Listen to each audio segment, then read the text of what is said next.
किसी ने बड़े कमाल की बात कही है कि आपका कद कितना भी बड़ा क्यों ना हो, लेकिन आप आने वाले पल को देख नहीं सकते।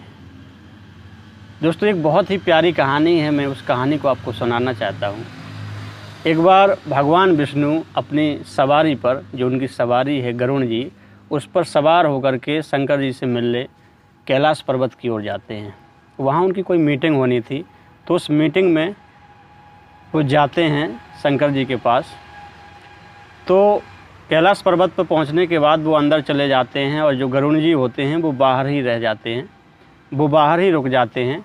वो बाहर टहल रहे होते हैं, घूम रहे होते हैं, तभी उन्हें एक बहुत छोटी सी चिड़िया, बहुत प्यारी सी चिड़िया, रंग बिरंगी सी चिड़िया दिखाई देती है। तो उसे वो देख रहे होते हैं, उसे निहार रहे होते हैं।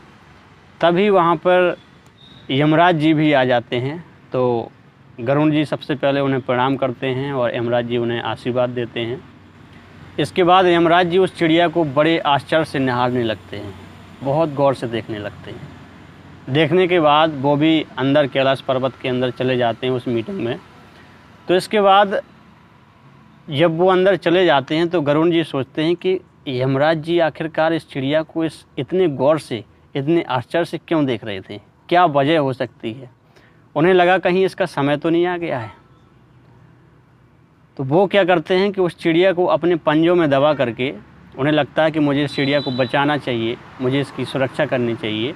तो वो अपने पंजों में उस चिड़िया को दबा करके सैकड़ों कोस दूर, सैकड़ों मील दूर, हज़ारों मील दूर एक चट्टान पर, सुनसान सी जगह पर जहाँ पर कोई नहीं होता, वहाँ पर ले जा करके उसे छोड़ देते हैं और भगवान से प्रार्थना करते हैं कि हे प्रभु, अब आप ही इस चिड़िया की सुरक्षा करना, इसकी रक्षा करना। इतना कहने के बाद वो वहाँ से वापस आ जाते हैं और सोचते हैं कि मैंने उसे सुरक्षित स्थान पर पहुँचा दिया, इसके बाद उसे कुछ नहीं हो सकता।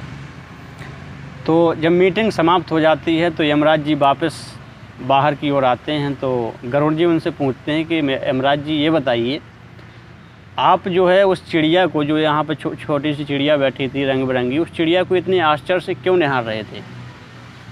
तो यमराज जी बोलते हैं कि मैं उसे इसलिए निहार रहा था क्योंकि उसका जो है समय आ गया था। बट मैं ये आश्चर्य से सोच रहा था कि ये जब ये चिड़िया है, इसकी जो मृत्यु होनी थी वो एक ऐसे सुनसान चट्टान पर होनी थी और सांप के काटने से, सांप उसे खाने वाला था, उसकी वजह से इसकी मृत्यु होने वाली थी। लेकिन ये तो कैलाश पर्वत पर बैठी थी। तो मैं सोच रहा था कि ये यहाँ से सैकड़ों मील दूर कैसे पहुँचेगी, कैसे हज़ारों किलोमीटर दूर पहुँचेगी। और मुझे लगता है कि अब वो वहाँ तक पहुँच चुकी होगी और उसकी मृत्यु हो चुकी होगी, उसे सांप खा चुका होगा। इतना कहने के बाद यमराज जी वहाँ से चले जाते हैं।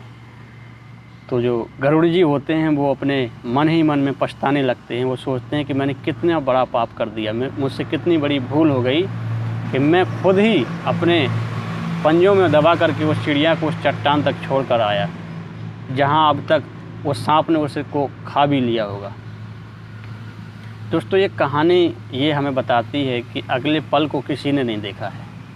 हम प्लानिंग करते हैं कि अगले आने वाले सालों में हम ये करेंगे, हम वो हो जाएंगे, हम वो करेंगे, इस चीज़ को पा लेंगे, इतनी ग्रोथ कर लेंगे, लेकिन आने वाले पल को किसी ने नहीं देखा है। आने वाले सेकंड को किसी ने नहीं देखा है कि हमारे साथ कब क्या हो जाए। जैसा कि मैंने इस कहानी की शुरुआत में ही बताया था कि आपका कद कितना भी बड़ा क्यों ना हो, लेकिन आप आने वाले पल को देख नहीं सकते। ये हमारी लाइफ में होता है और हम लोग सोचते हैं हम ये कर लेंगे, वो कर लेंगे, लेकिन आने वाले पल को किसी ने नहीं देखा है। इसलिए दोस्तों, जो भी है, आज में है, वर्तमान में है, हमेशा खुश रहिए, खुशियाँ बांटते रहिए, मिलते जुलते रहिए लोगों से, हमेशा मुस्कुराते रहिए। मिलता हूँ अगले वीडियो में, तब तक के लिए आपका बहुत बहुत धन्यवाद, बहुत बहुत शुक्रिया।